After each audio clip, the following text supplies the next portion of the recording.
প্রথমেই কড়াইতে বেশ কিছুটা সাদা তেল দেব। আমি রান্নাটা সাদা তেলেই করব, আপনারা সরষে তেলেও করতে পারেন। এবার এদিকে 3টে ডিমের খোসা ছাড়িয়ে নিয়েছি, আর তেলের মধ্যে সামান্য একটু লবণ দেব।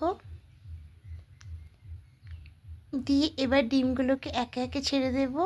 হালকা করে একটু ভেজে নেব, খুব বেশি লাল করব না, হালকা করেই ভাজবো। ডিমটা হালকা করে ভেজে নিয়েছি, এর থেকে বেশি লাল করব না। এবার তুলে নেব।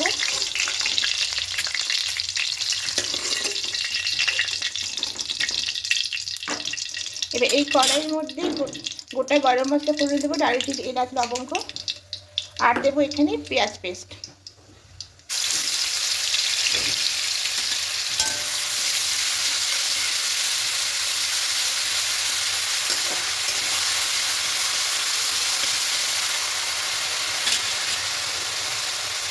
এবার এখানে আদা রসুনের পেস্টটা দিয়ে দেবো।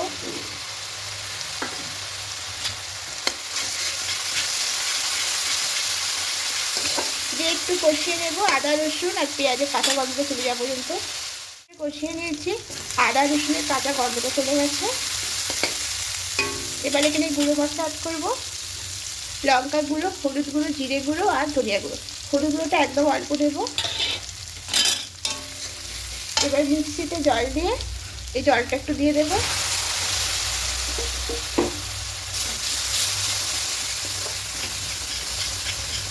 এখানে পরিমাণ মতো লবণটা অ্যাড করব।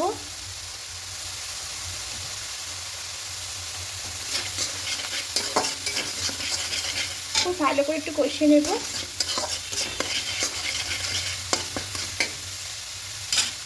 খুব ভালো করে কষিয়ে নেব, মাথা থেকে তেল শুরু করেছে।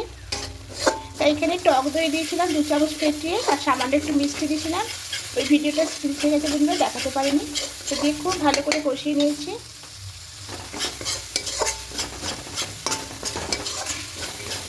এখন মশলাটা একদম শুকনো হয়ে এসেছে, আর একটু শুকনো করে নেব। ভালো করে কষিয়ে নিয়েছি, মশলা থেকে তেল ছাড়তে শুরু করেছি, আর একদম মশলাটা শুকনো হয়ে গেছে। এবার এই সময় জলটা অ্যাড করব।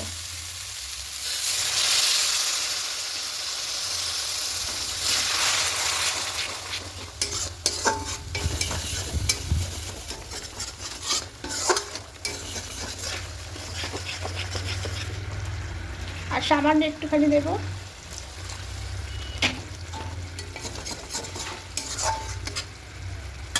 এবার এখানে ডিমগুলো দিয়ে দেবো।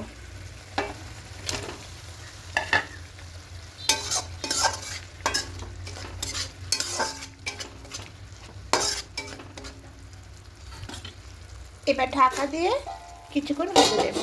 ক্যাপসিকাম, পেঁয়াজ আর টমেটো ঠিক কেটে নিয়েছি, সামান্য একটু লবণ দেবো। এখানে লবণ দিয়ে মাখিয়ে নেব।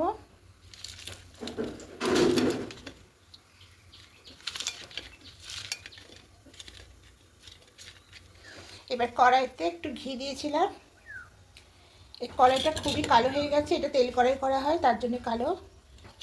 এবার এগুলো এখানে দিয়ে দেবো, দিয়ে হালকা নাড়াচাড়া করে একটু ভেজে নেব। এটা ভাজা হয়ে গেছে, গ্যাসটা অফ করে দেবো। এদিকে ঢাকাটা খুলে নেব।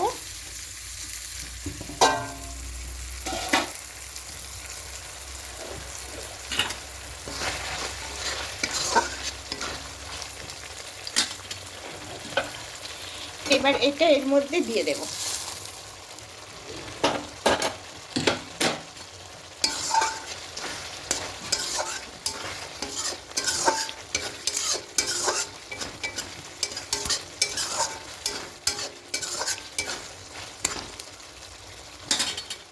ডিমের গ্রেভিটা একদম শুকনো এসেছে, এর থেকে বেশি শুকনো করব না।